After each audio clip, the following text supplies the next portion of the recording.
Well, there's a difference between a mentor and an advocate. Yeah. And in every single field, I'll do that.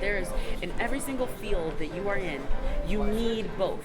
You need a mentor, someone who is going to encourage you, but someone who is going to check you when you need to be checked and challenge you when you need to be challenged. That's a mentor. Yes. A mentor is there for physical change, for emotional change, for embracing your profession and shaping and molding you. An advocate is someone who will put you on and make sure that you get opportunities, even if it's an opportunity that they feel like you need growth in. Yeah. They just need to get you into that position. And sometimes one person can be both. They're going to be on your side. There's Sometimes one they person can be both. Sure. But you That's need very both. You need to have both, because a mentor is not an advocate, and an advocate's not always a mentor. But you need both, and sometimes you can. It's wonderful you find both, but you have to realize that what other cultures do, which we are struggling with, is a little bit of both. Are you ready? Hey there, and welcome to Get Off the Bench, where we talk success, business, life, and how you can make your dreams into reality. Your coach is an international speaker, published author, business and speaking coach, known to his audiences as the Speaker Man. His dream is to move you from the bench to the starting lineup of life. And here we are again. 47-yard try, his longest attempt of the game. He has distance list. Your man, this is your Kodak moment.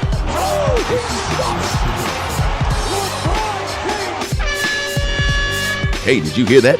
The game is about to start, and you need to get ready to get in the game. Let's get ready to rumble! Here's your coach, Mark Wiggins.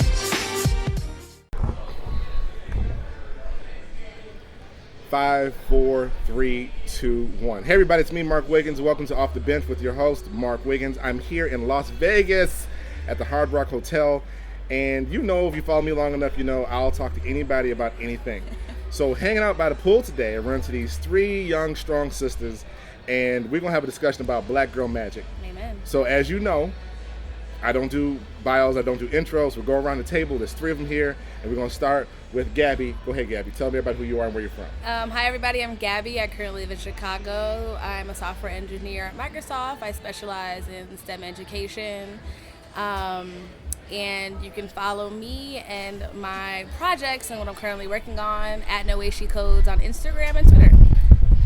Hi everybody, my name is Jade. I am a second-year medical student at PCOM. I currently live in Philadelphia, but Atlanta is my hometown.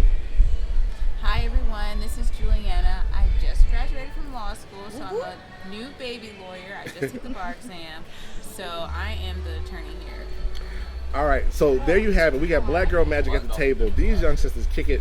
Everybody's like all different fields, and what I found most interesting about all of them is they're friends from college. Y'all went to, where'd y'all go? Florida State University. Seminoles, Go Noles. Oh, whoa. Yeah, that's what we're doing? Yes. Okay. All right.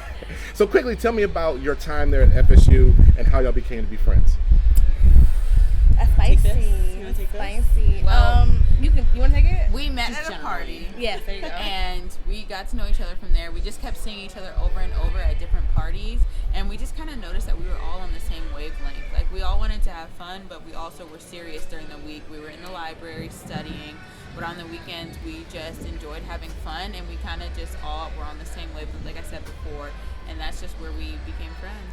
And we all had very different backgrounds. I think we all have this idea of our cultures, and we respect our cultures, but we also have this tendency to be really curious and respectful of other cultures.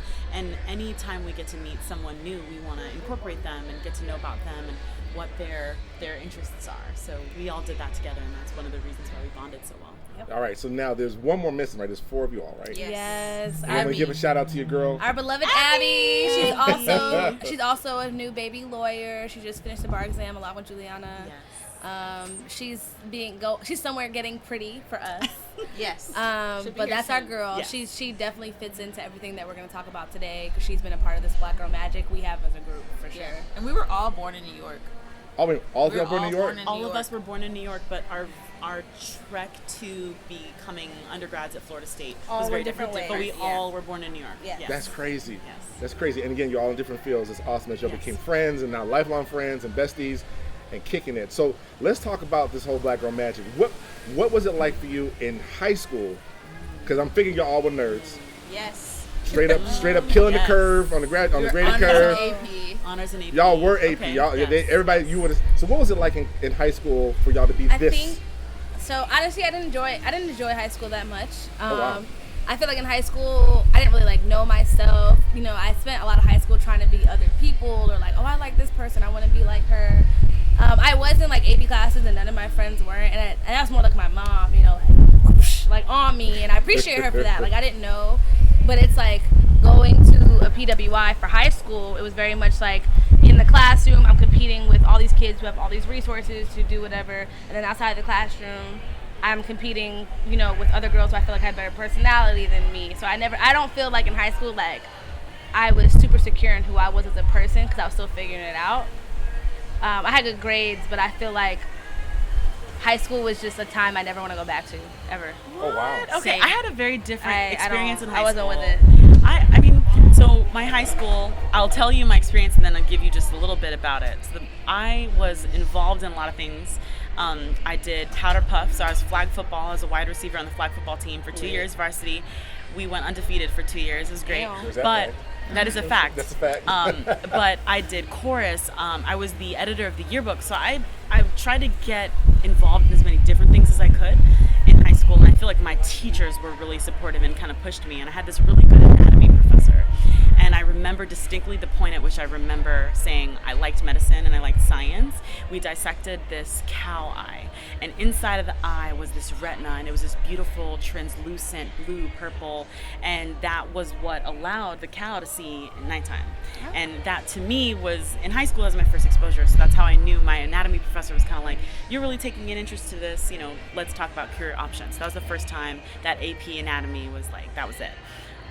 But I did go to Stoneman Douglas High School, so if you all familiar with the shooting that happened, that school does have a lot of support. You know, the community kind of reacts to the students there, so I feel like that was a blessing to be at a school that is so richly supported by the community. That's awesome. I'm the same with Gabby. I did not enjoy high school. My first high school, I was bullied to the point where I ended up leaving and going to a different high school wow. in Florida. And I think like high school is just a time for children to kind of learn about themselves as well as their surroundings. That's when you kind of become more conscious of what's going on. And so that was a time when I found out, you know, like I'm actually pretty smart. I'm in honors classes. I'm AP. You know, I have a future. I want to go do this and I want to go do that. And so I think high school was the time for me to kind of just like figure out who I was. Mm-hmm. And I think the whole like bullying situation probably is what taught me to be like, you know what, I'm never gonna let somebody ever try to talk to me like that again or anything like that. And I think that's where I got my strength from. That's very, very interesting. So talk to me about the PWI experience. All PWIs, yes. And did you talk to me about the whole fitting in piece, because there were always a small group of blacks, Yes. and then there was a larger group of whites. Yeah. And you all probably were able to flow back and forth between the two. No. Yes. I have some good Except things for to say you, because about you that. hated high Yeah. school. Well, no, Yes. I think what was very unique about the high school I went to is they merged 3 different communities into one high school. So we had the super rich white kids, like Dwayne Wade lived around the corner from my high school. So the super rich white kids, then we had the middle class people, and then you had the hood. So you had all of that in one school.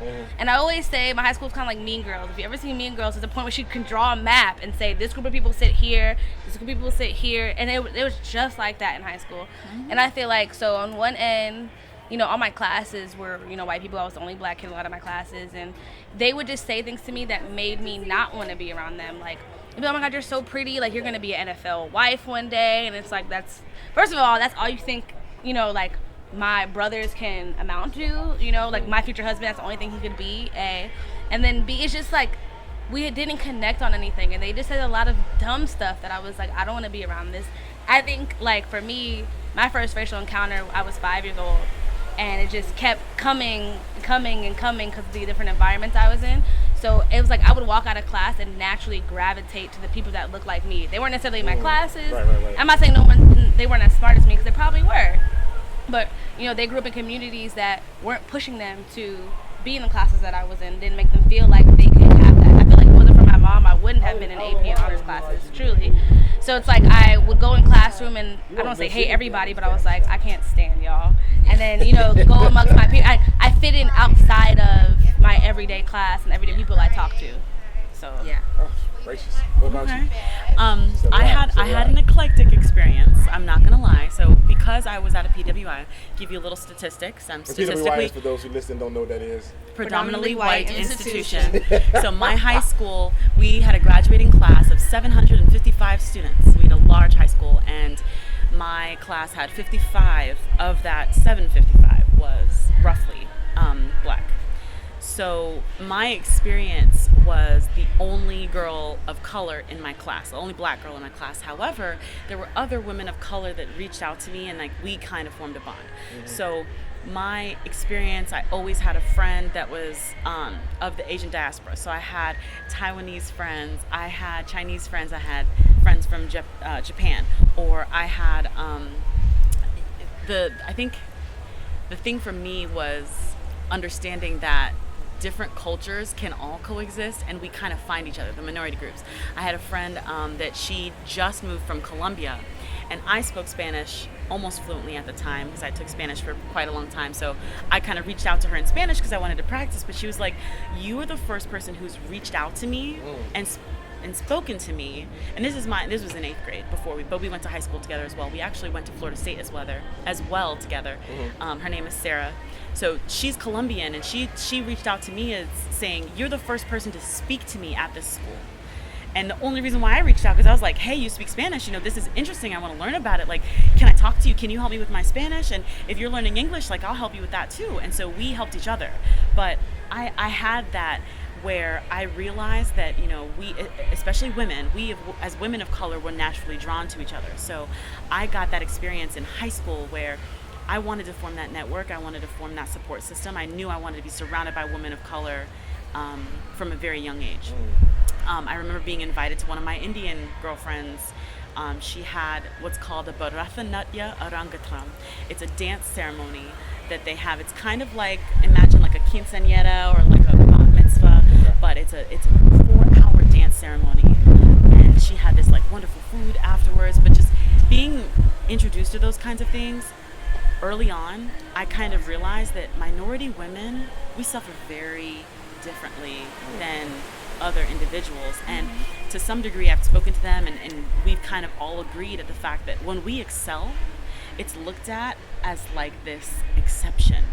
Like, oh wow, you are so intelligent. Oh wow, you are so well spoken. Oh wow, you do X, Y, and Z, and you speak different languages. And it's like, no, this is just the norm. Yeah. This is what we do. Yeah. We know it. We live this every day. We are multicultural, and we feel other cultures' influence. Yep. Although we might not have experienced it, we'll welcome it with open arms. And I feel like that's something that, as a black woman, as a woman of minority, like, we should always be promoting. And I've really appreciated that, and I've learned that at a young age, and I hope that I can carry that forward. That's the one thing that I learned early on, is like we have such a wonderful culture that we can share with one another, and being a part of that, I feel very, very special. Nice. Yeah. That's awesome. I would say for me, I feel like being at a PWI, it's that feeling of being like the token black person. Yeah, I didn't want to be that. Right? It's just like, That's what I didn't want. everything you do, you feel like you need to be on your P's and Q's, because they're like, okay, it's black person, this is how all black people act. Or, you know, like, I'm watching them. And then we talked about this yesterday, where some people who are not minorities will look at us and think like, oh, if I'm spending time with this black person, then I'm a good person myself. Yeah. I'm good because I have this black friend. And it's like, no, that's not true. How it works. And, right? Sorry, I you feel still like suck. I feel like that a lot of that is what happened, like going to PWI, like all of us being at Florida State together. I feel like the people that were not minorities were not as accepting of us as other minorities. And I think the whole cafeteria complex is why we always cling to each other, because we're very accepting. I feel like as black women, we're very low in the totem pole. We're minorities and we're females.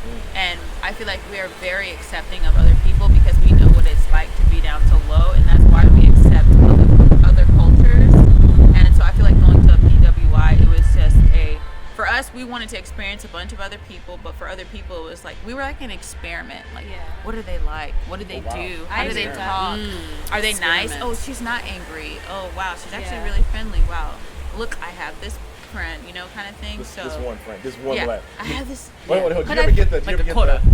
You're not like the other blacks. You Yes. ever get Oh that? my God. But You're not like the other blacks. I think that's why I like other- I You're think that's so nice for a black girl. You're so pretty for a black Yeah. girl. You're so this I think for a that's black why girl. Right? It's always I a little liked- add-on. Oh, man, I like hate college that. so much was because you get to college and you finally there's now a group of people, a group of black educated people who understand the experiences you've been through.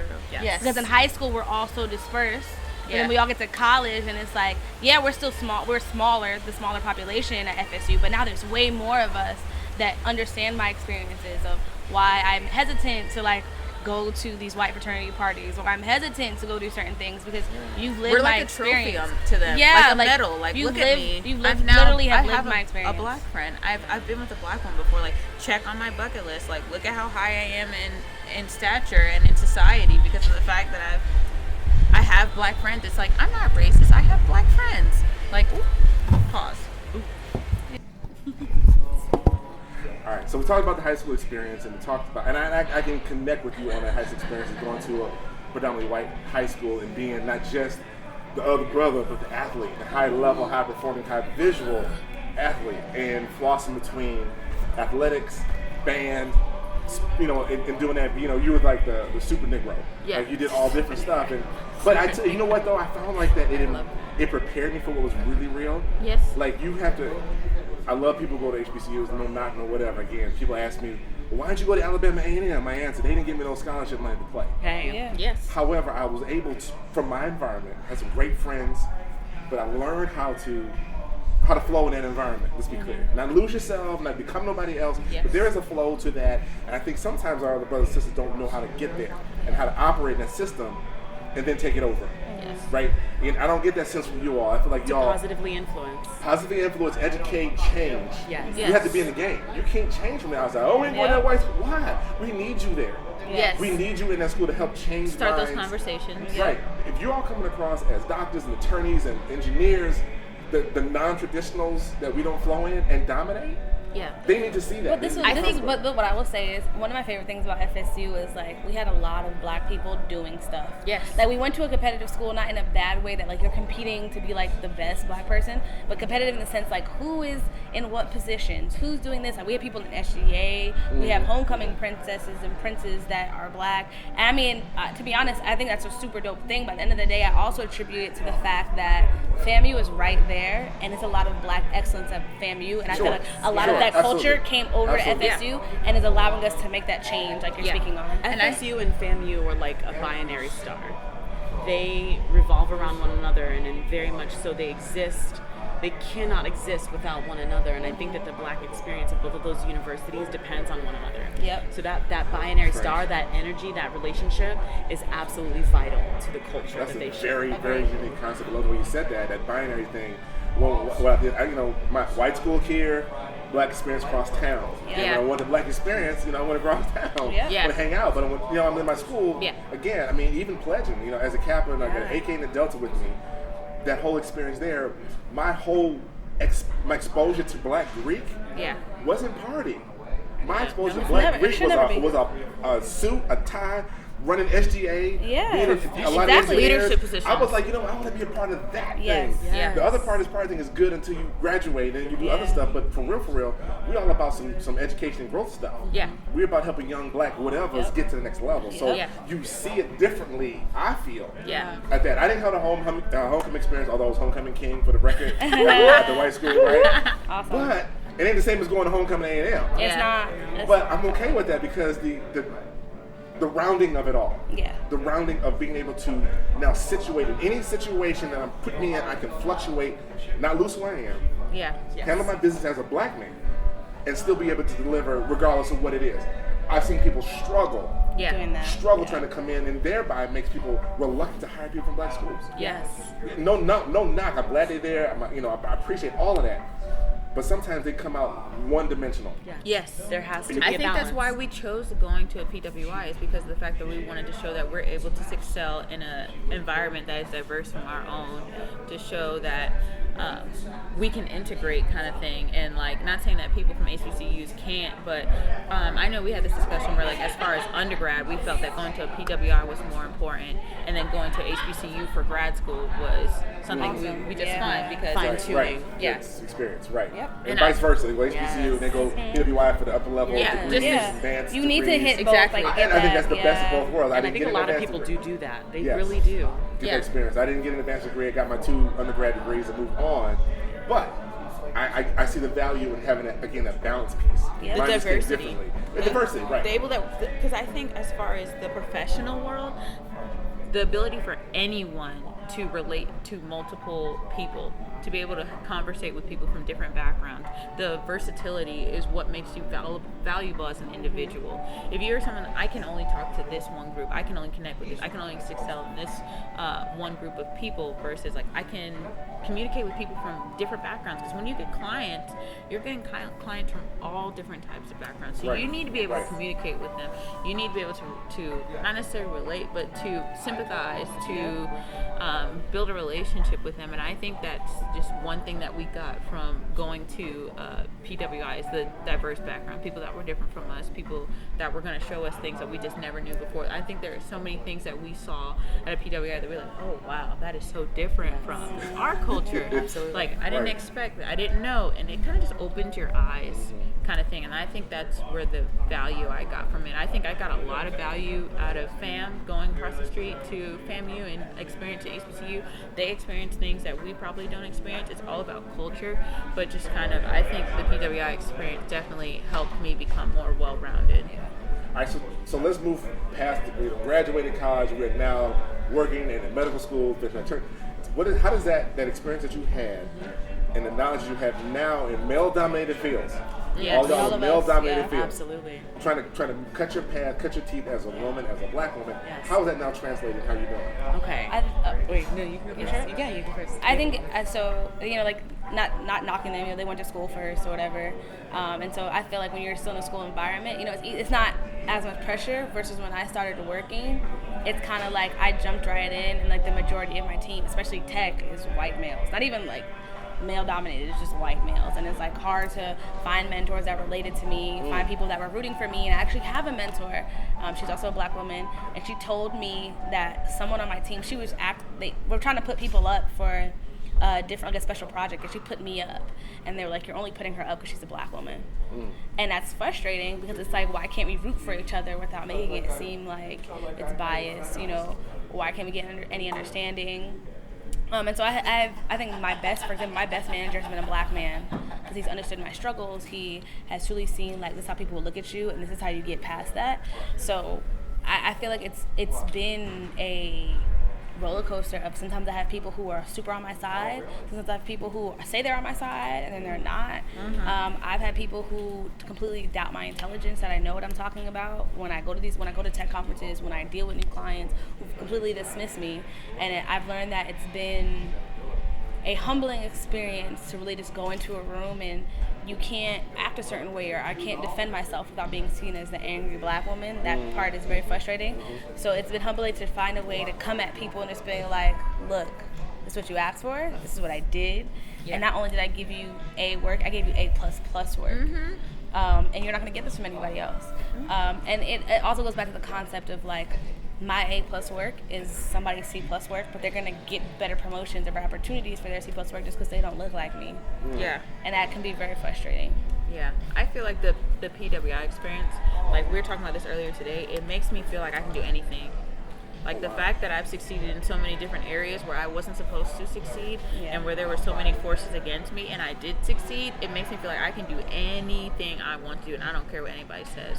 And I think that's the benefit I got out of it. Like, I can do anything. Okay.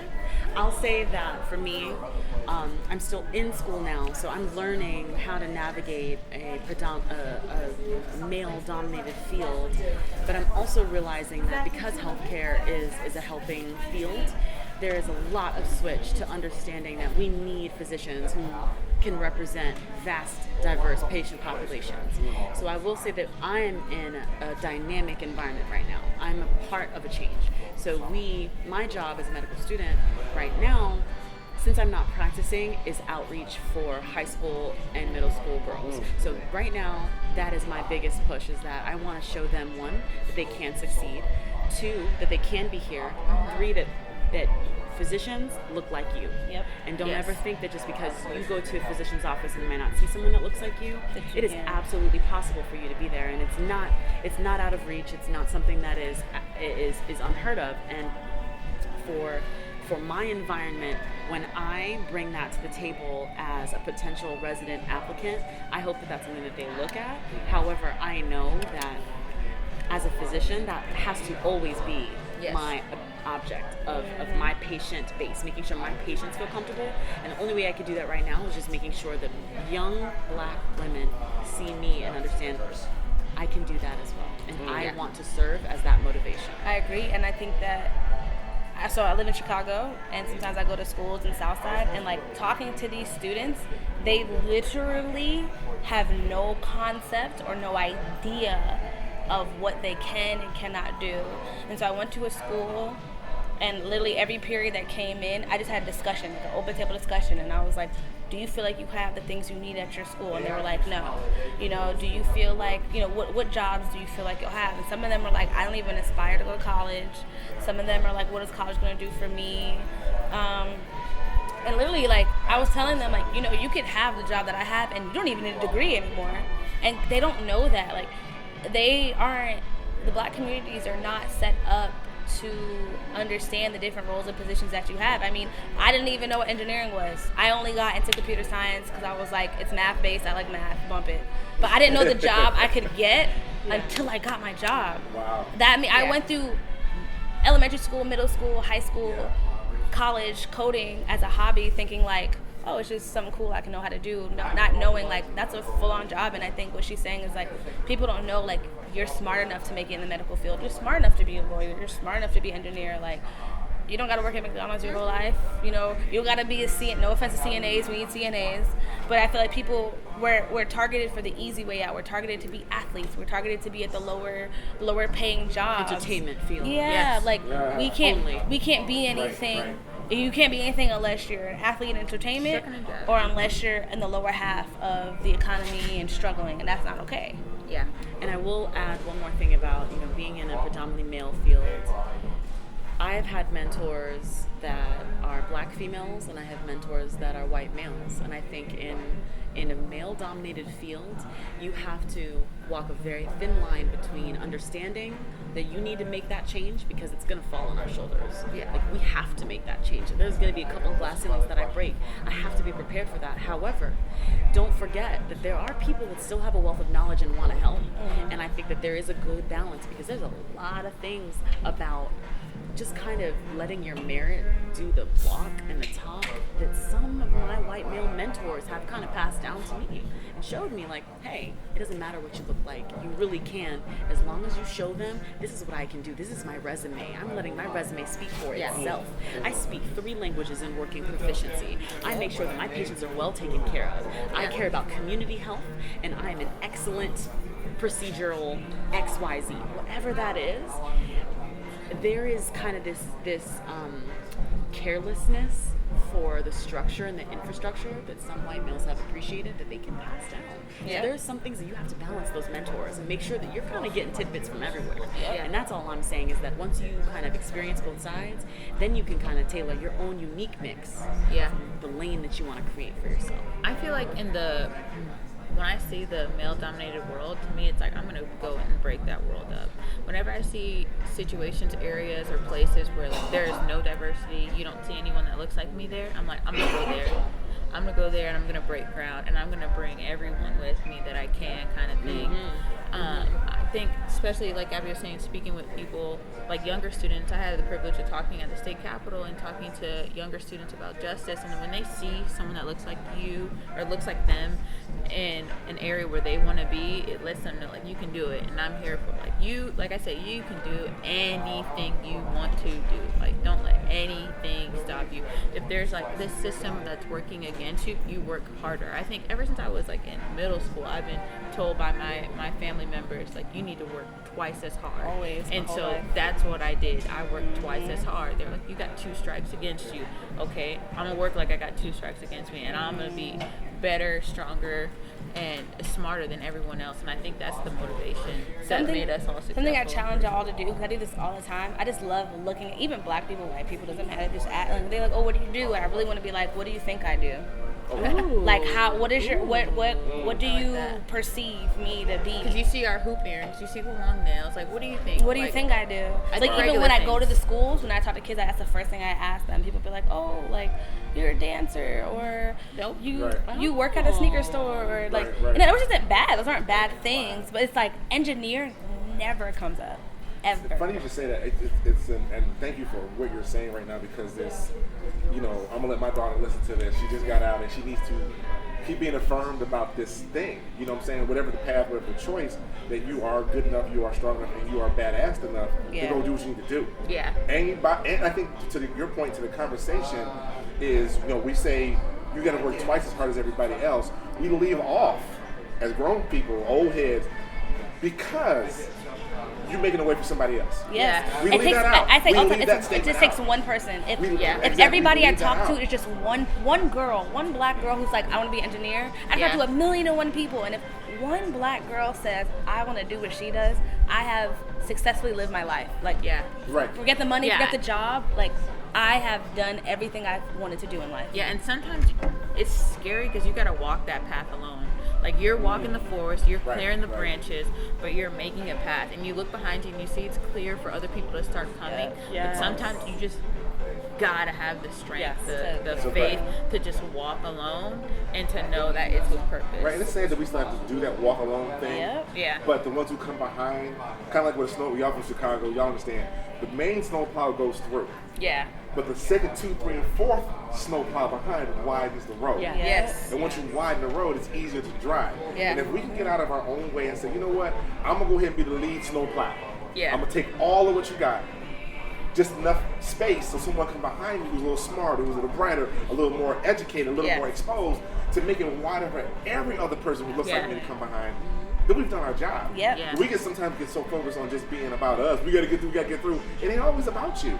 It's Yeah. not, It's and not about I you. will say, I think that's something that the white community does very well. Oh yeah. They are very good at like putting each other on, getting people in the, Yes. even if they're not qualified, they are very good better at say getting so. the people in, It's not getting the always what right you know, but people who you in. know. You're right, getting the right people in the right room. And I feel like the black community, like you said, we can be very much about ourselves in the long run. That hurts us, but we don't see that yet. Right. Like, And we talk about we try to help everybody out. No, you're not. Yeah. Well, there's a difference Go ahead. between a mentor and an advocate. Yeah. And in, Explain in that out. every Explain single it all field, out. Explain it out. I'll do that. There is, in every single field that you are in, you need both.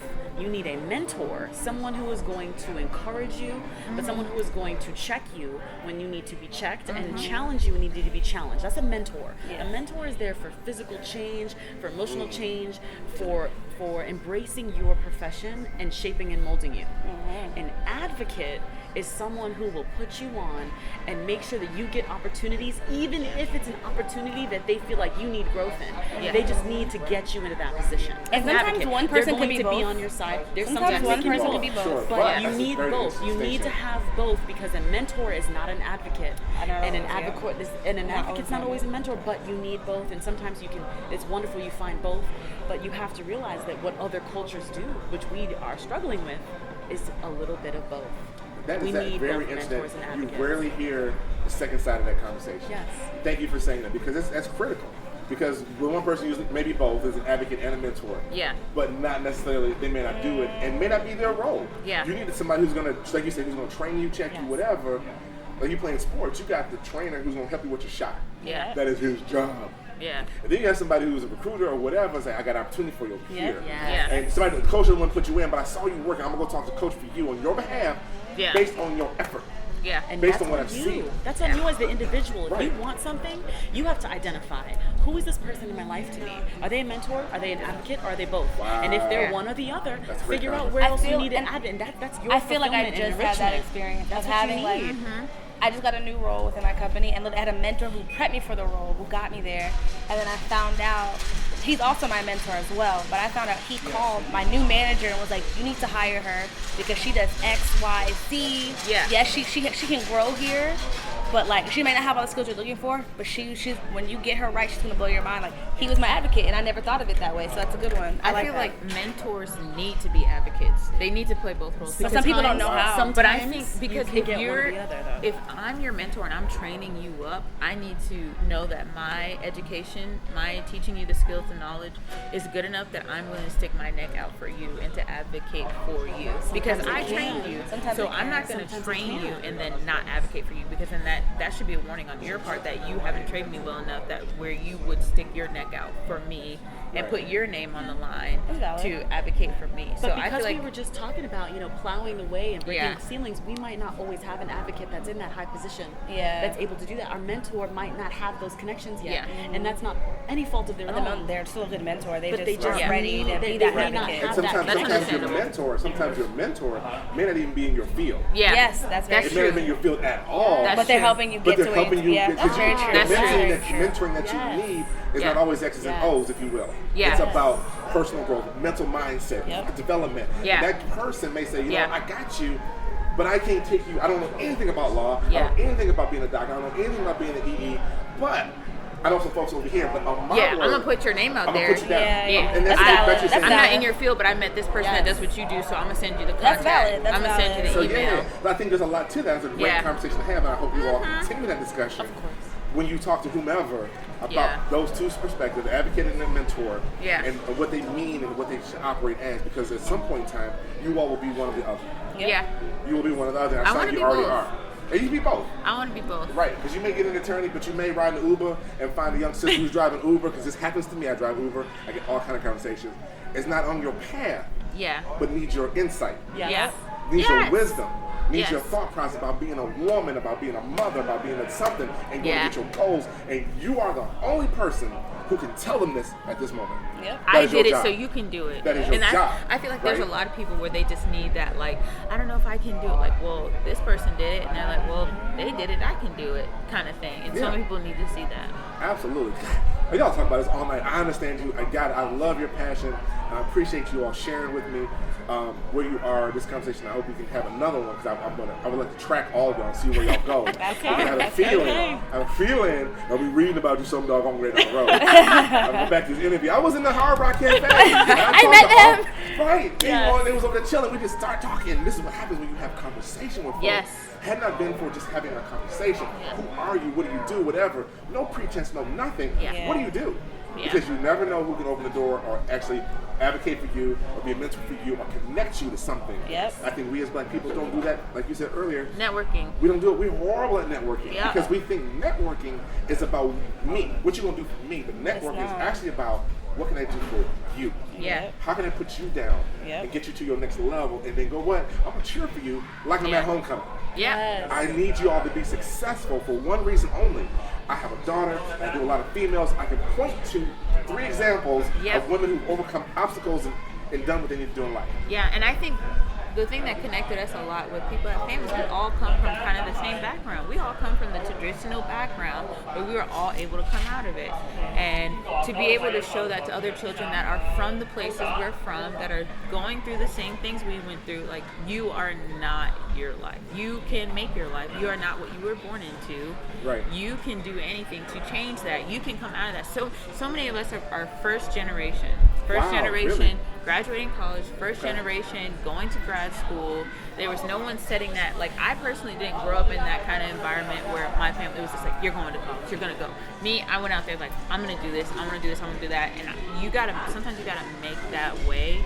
And I think that's the thing that connected us. We're all driven. We have our passion, and we want to succeed for ourselves, our family, and our culture. And I think that's what makes us so close. I think something that we talked about this yesterday is, like, we are so so proud of each other. Oh, wow. Yeah, like when I Speak to it. when Speak I to say that. I brag on them all the time. Like it's like, oh, like don't get me wrong, like you have your acquaintances, you have your friends, and then you have like your friends that are family. Like Right. we were talking, like we don't talk every day, we don't whatever, but I know like she's killing it, and if I need any type of support, they're always there for me.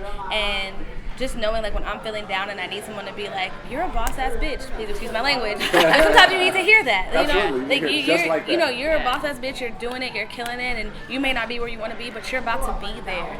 Yeah. They're like excellent for that, and I think it's so important as Black women to have that support system with other Black women that are like-minded like you, because you'd be surprised how much that gets you to the next level, how much that makes you feel like, you know what, I can make it. At the end of the day, like, she graduated with a way higher GPA than I did. She's over 3.0. I'm definitely under. But guess what? But see, you say that though, but just to your point. But guess what? They were gassing you up like you the Yes, best thing since and you know. that's my point. Keep this in the 30s. And that's my point. Really? And it's like you sometimes your friends see things in you that you don't see in yourself. Yes. And I'm about to cry, Jesus Lord. I feel like a big part of my journey and why I'm confident in myself, why I feel like I know myself and who I am is them.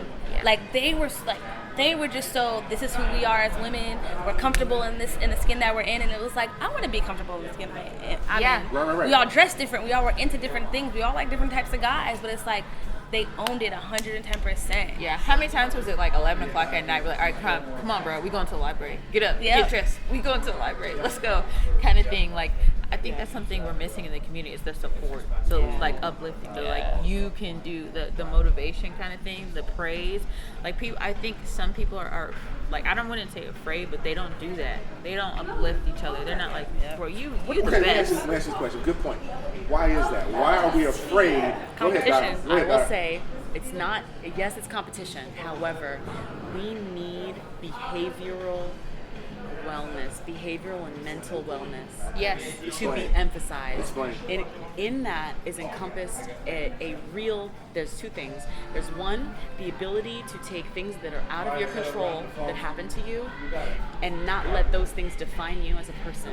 We are not defined by what happens to us. We are defined by our reaction to what happens to us. That's the first thing. And that's a very difficult lesson to learn. There are people who struggle with that as adults. And I'm not knocking anybody for going through it and learning from it, but that's very difficult to do. And the second thing is the problem with support is to be able to know that you are not my competition, you are my greatest ally.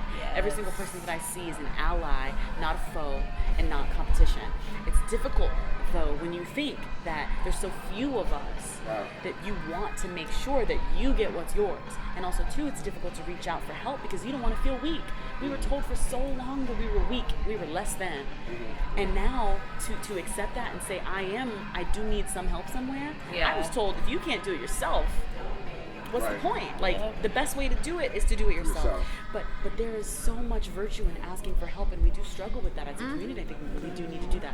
So I don't want to take up too much time on it because I know that's a whole different. I mean, I know that's another conversation. That's very true. Back. Don't worry about it. Behavioral we had this wellness, discussion again. that mental wellness, to be able to like introspectively evaluate your own emotions.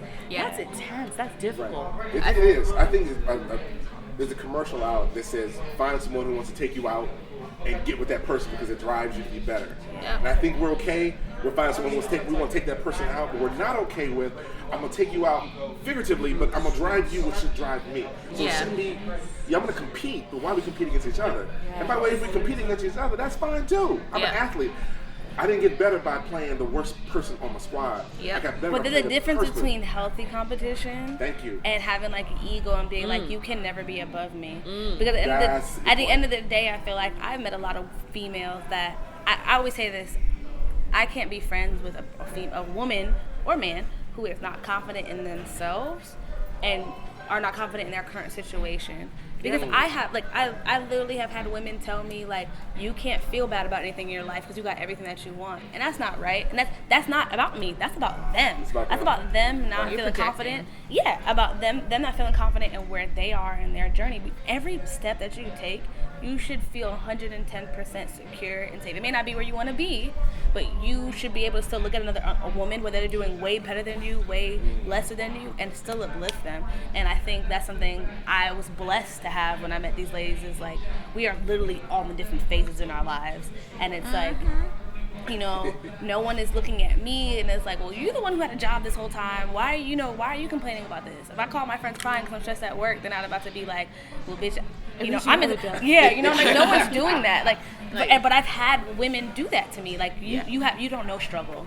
I think we talked about this last night, but like one reason why we're all able to communicate so well is we all go to therapy. Yeah. Like Speak to that mental health piece. Therapy is very Speak to important. it. go to therapy and we talk to a therapist about our issues. A black helps woman us. therapist at that. My wife. I go to a black Because the therapist as nature well. you feel, the nature of your industry is you Not, find that. it wasn't even my industry. I started going like as soon as I started law school. I started going to therapy, and it was for me. Like sometimes you just need to talk. Sometimes you need to figure something out. Sometimes you have these thoughts and they are crazy, and someone's gonna tell you like, that's not. This is what your real issue is. Yes. So many times like.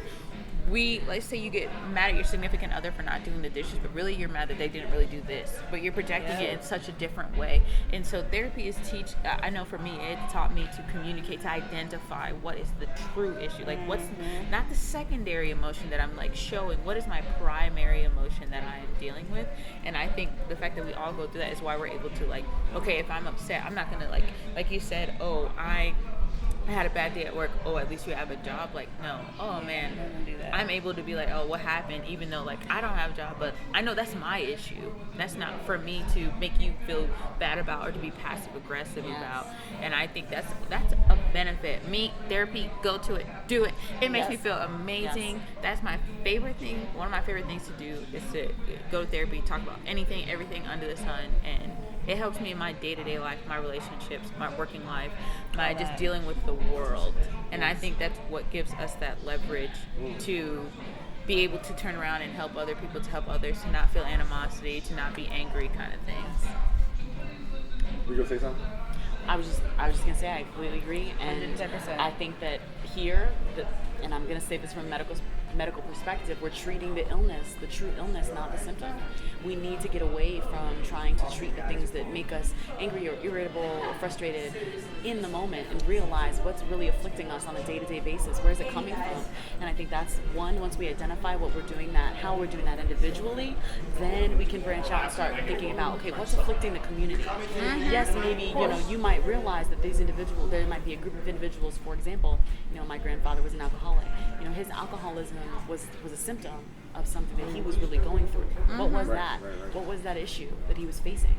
And I think once we start treating illnesses, to not maybe look at it like an illness, just look at it like a situation. I'm experiencing life. Life is not something that is static. It is absolutely dynamic, and we have to appreciate that.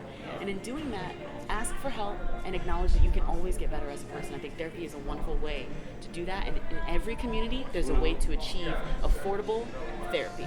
Right. Yep. Right. Absolutely a way. Well, on behalf of my sister, who's a PhD psychologist, I appreciate that endorsement. Yes. Shout out to her. I am She's not in what I've been Chicago, through. Actually, she's in Chicago. What's her name? Valencia Wiggins, Dr. Valencia Wiggins. Don't Plug. go to her. But She's literally, doing- no, not in a bad way. I'm saying like I was hoping that was my. That's your No, first. because I literally like when it was time for me to go. When I was like, that's the step I want to take. I literally Googled like black woman therapist. Like that's what I wanted. So. Yeah, there's a pod of them out there, and they're making progress.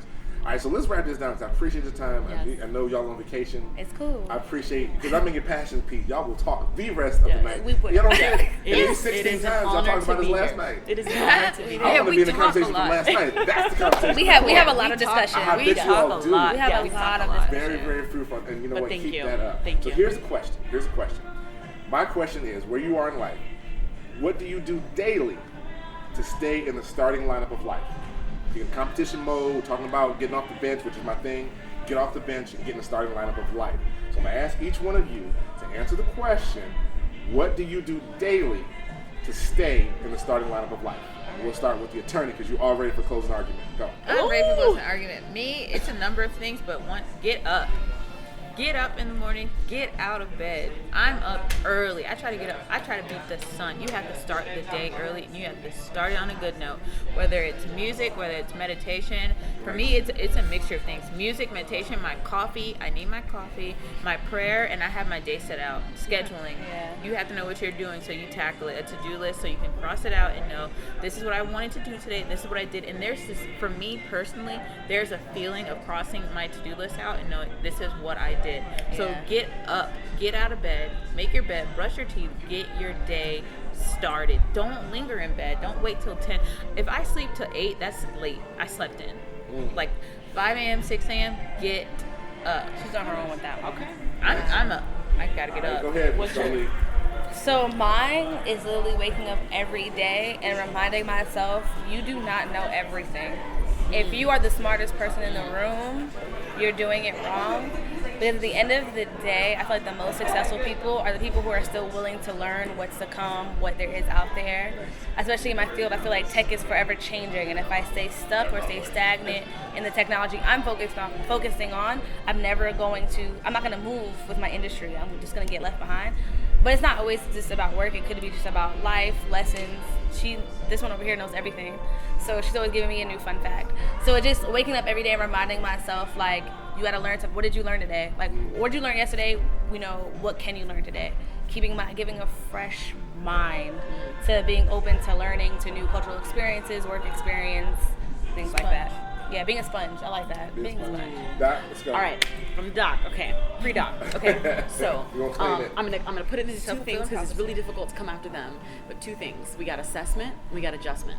like First thing that. is assessment. At the end of the day, I sit and I say, what was good about this day? Did you have some good conversations? What was said in that conversation? Did you have some good things that you did? Did you plan something out that was really well? Did you host an event that went well? What about that event went well? And then do the same thing with things that didn't go so well. How do you assess your progress if you never sit down at the end of the day and think about what you did during the day? And then adjust. So once you finish that assessment, immediately after, do exactly what they said. Plan it out. Okay, if I didn't like how I acted in this environment or this situation, what would I do the next time? What am I going to put in the back of my mind to remember and remind myself to do the next time? Yeah. How am I going to adjust so that the next time I'm in this situation, I'm in a better position and I'm in a position to help others do the same? I like that. I do like that a lot. I like that. So again, y'all dope. You are absolutely phenomenally dope. Each one of you is a beast in your own right. I appreciate your friendship. I appreciate your honesty. I appreciate your passion to give back to young black females and whoever else will listen, because that's what's needed. That's what's needed, and I appreciate your willingness. And don't ever challenge a nuke again. I done told you. You thought I was gonna get my stuff. No, actually, Yeah. I want to thank you. I want to thank you honestly for your excitement and your passion to be like, we're doing this right here, right now. You're drive. You're just like us. Like, you're out here on a trip having fun, and like you got excited enough to be like, this is something that the world needs to hear. So I want to thank you for that. Yes, because thank you. that's really dope too on your end. Like, I appreciate identifying amazing black people in the world and sharing it with others. I appreciate that. That's what my Off the Bench podcast is about. It's my passion piece. I told you I speak and I train, I get on benches, I talk to and coach a rack of folk. And I'm always fascinated by what individuals do to get where they are at this moment. What did you do to get here? To this pool at the Hard Rock. What did you do to get here? Well, not I bought not last night. What did you do to get here? You know what I'm saying? Well, Because I bought a that's plane what's ticket, and then Right. But We that's- worked that's- hard and we Yeah. needed to celebrate. Absolutely you did, and that's what you should. And that's kind of the thing that I hope y'all will stay on that point, stay connected forever as friends and whatnot. And I thank you for sharing your space and your conversation with me. I do want to get you back though.